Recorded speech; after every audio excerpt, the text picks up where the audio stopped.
Hey guys, Mike Kramer with Kramer Brothers Tackle. Just doing a little bit of on the water tips on how we're using our baits, and just so everybody can better understand this new tool that we now have on the water, which is the Revolution Bucktail. For starters, I'm just going to go through what kind of equipment that I'm using when I'm fishing with these bucktails. This is an Elk River ERX Muskie and 9-foot double XH with the Tranks in 401 because I'm lefty. If you're righty, it's 400. And this is the HG, which means high gear. It brings in a ton of line, I think 40 inches per crank. Works awesome for number 7s, and if you want to rip our number 9s really fast, I would highly recommend it. A little light on the power side, but as far as line pickup and being able to feel what's going on the end of your line, I'd highly recommend this. And then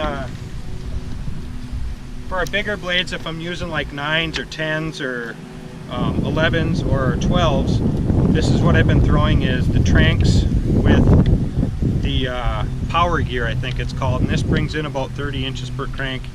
And I have this reel lined up with an Elk River in ERX 8'10" and double XH. And this reel has a ton of power.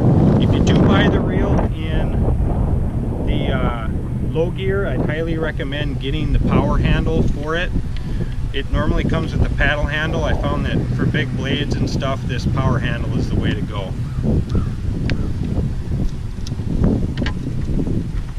So I'm gonna go about and show you how we're working these number 7s. Now, if any of you have been paying attention to our page, we can't stress enough that if you want the bait to ride high in the water column, you can bend the wire. If you want it to run deep or you want to burn it, you want the wire straight.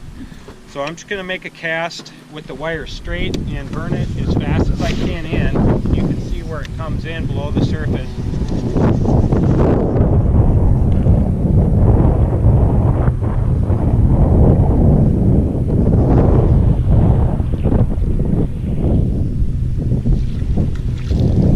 Now, this is a number 7. If you want this bait to run high in the water column at slower speeds, you don't have to burn it. What I'm doing is I'm taking the wire, the space between the wire and the skirt, or the space between the blade and the skirt, and I put my thumb about midway and make a little bit of a bend, slightly like that. It doesn't take a whole lot. You can see that slight bend. Now that's going to let this bait run really high at slower speeds. Now I'll take a cast and I'll show you how easy it is to keep that bait up. Now, might add too that when you're casting the Revolution, you want to engage this blade as fast as possible, because wherever this bait starts is where it's going to stay. These don't have lift. So if you want it to ride high, you have to engage the reel instantly and just start cranking, because that blade's going to spin every time, no matter what. So I'll just show you with that little bit of a wire bend at how much higher that this bait will run in the water column.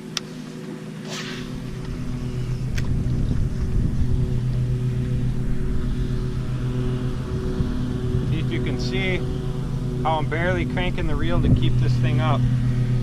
It's just riding right above the surface. Just with that slight bend, that's all it takes.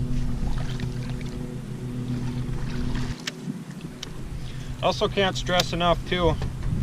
Now, like I said, when casting these, you want to engage the reel and start reeling fast, because this is going to sink. If you don't start reeling fast, it's going to fall down. Now, what you see a lot of people do, I'm lefty, so I cast like this, and as soon as the bait lands, I'm ready. I'm holding on to it like this. So I cast, boom, and I'm engaged. I'm ready to start reeling as soon as that bait lands. Well, a lot of people, they cast how I cast, like a lefty, but then they end up handing it over to the other side and start reeling. Well, that's fine, but what I don't want to see people do is cast and let the bait land and then hand it over here after the bait has landed and started reeling. Well, by that time, the bait has already sank a couple feet, and it takes a while to pick it up, and by that time it may have already fallen in the weeds potentially. So I can't stress enough where if you cast, if you are somebody who casts and switches over and starts reeling like this with your right hand, to get it over to this side, I see it all the time as a guide. People will cast and the bait will land, and by the time the bait lands, they're doing this transition from here to here, and the bait's sinking by the time they do that switch. So if you are a guy that does that, make that switch mid-air, learn to stop it right when it hits the water and start reeling instantly. I want to explain to you guys how important it is to have a high-speed reel. This one brings in 40 inches per crank, especially for the number 7s and the number 9s, because when you have a high-speed reel, it allows you to be in so much control of the bait. So you can watch it. If you're fishing in weeds, you can steer it around weeds, you can pump it, and when you're using a higher gear ratio reel, if you feel a little tick of a weed, you can rip it through. When you're using a low gear ratio reel that has a lot of power, it's hard to tell when you're ripping through weeds. When you have a weed on it, your bait or your reel just has too much power where you don't notice that there's something wrong with it. That's why I like using these high gear ratio reels that have a lot of speed and control over the bait. Tons of line pickup. And one thing that we've been doing a lot this season, and I'll be doing a lot of film and showing, but this bucktail is as much a jerkbait as it is a bucktail. Now I can explain, we're ripping these things through weeds, we're working them just like you would work, you know, rubber or a suic or something of that matter. We're pumping them and getting fish really jacked up. See, what we have is basically we have a jerkbait that figure eights really well too, and engages fish, gets them to follow in, and then we can get them to eat in the figure eight. And we've had phenomenal success ripping these things, pumping them through weeds, running it like it's scared, like it's trying to get away from the fish. There is so much water displacement going on, even with this number 7, forward water displacement.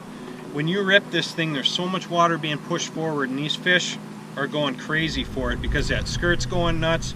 There's just a lot of water being displaced. I'm going to take a couple casts and just show you guys how I'm working this thing like a jerkbait or when I feel a weed. And I think if you're straight retrieving these bucktails, you're selling yourself short if you're not doing a few pumps or rips or anything, because this thing is such a versatile tool that we have now to engage fish during non-peak times, to get them going, to locate fish, and to leave them to locate fish. We're shaking loose, ripping these things through weeds, and just keeping it above and ripping it through and making fish come out of the woodwork for these things. So I'm just going to take a couple casts with this number 7 and just show you guys kind of how I'm working it. Start this thing instantly. I'm going to give it like a couple nice rips like that. Then I'm going to give it like a straight retrieve, pump it maybe a little bit, give it a couple up twitches, bring it in. Rarely will you ever see me do just a straight retrieve with one of these bucktails. So I just will reel it fast, maybe give it a couple good rips like this. Almost like you'd rip rubber, up twitch it, pause it, bring it in. You can hardly do any wrong with it, just like rubber, but this blade is always going to spin, so you don't have to worry about that at all.